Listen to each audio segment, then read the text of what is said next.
All right, guys, today I want to talk about a nutritional hierarchy that there's a lot of different variations. Some people include different things or put them in different orders, but this is one that is generally in the middle of the road that I like to use to explain the importance of certain things to people. So a lot of times people are really eager to go ahead and jump right to the top here and start off with what protein powder, what protein shakes should I be taking pre-workout, what supplements should I be taking, fat burners, this, that, the other thing.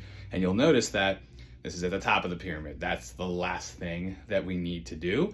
If we place that piece at the top without a strong foundation or a wide base, the pyramid's just going to topple over. That's how these things break down. So first up is consistency. This is often one of the hardest things in the beginning. People are very excited to start tracking their calories or macros and figure out what's going on, but they lack consistency with their diet. So they're all over the map, grabbing things on the go. It's very difficult to track that without already having a relatively consistent diet, or they're not consistent in the beginning because they signed up for a nutrition program or they decided they wanted to start, not realizing how consistent and disciplined they would have to be to really get a feel for what they're doing and to start making the changes to start seeing the progress they're looking to achieve. So that's going to be the base of our pyramid. If we're not consistently following the meals that we set out to eat, if we're not consistent with our tracking techniques, whatever they may be,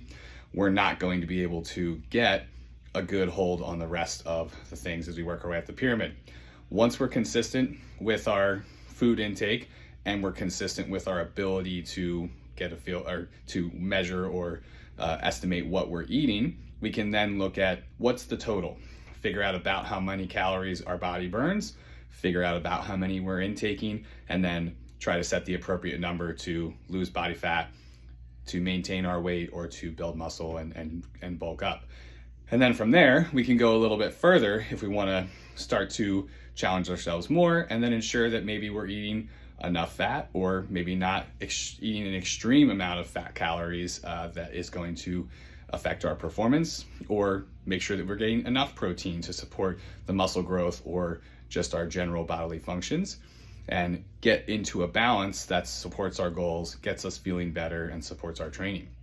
Then from there, we move on to micronutrients. So this would be food variety and quality. Our body needs a whole variety of micronutrients, and a lot of people try to skip this and go straight to supplementation with a multivitamin, which can help, but we want to try to get in a variety of foods to allow our body to absorb those micronutrients from them.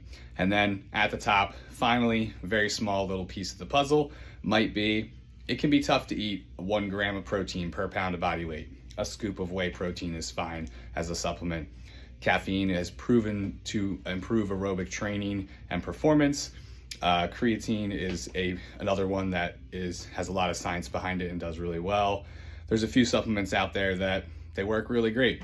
And there's a lot of ones where we're just kind of throwing our money at it, and there's a much less expensive way or a much easier way to make those improvements by working with calories, macronutrients, or especially micronutrients will really tackle a lot of the things that we're trying to get through supplementation, and we can get there with our food and should be the last avenue for the majority of people.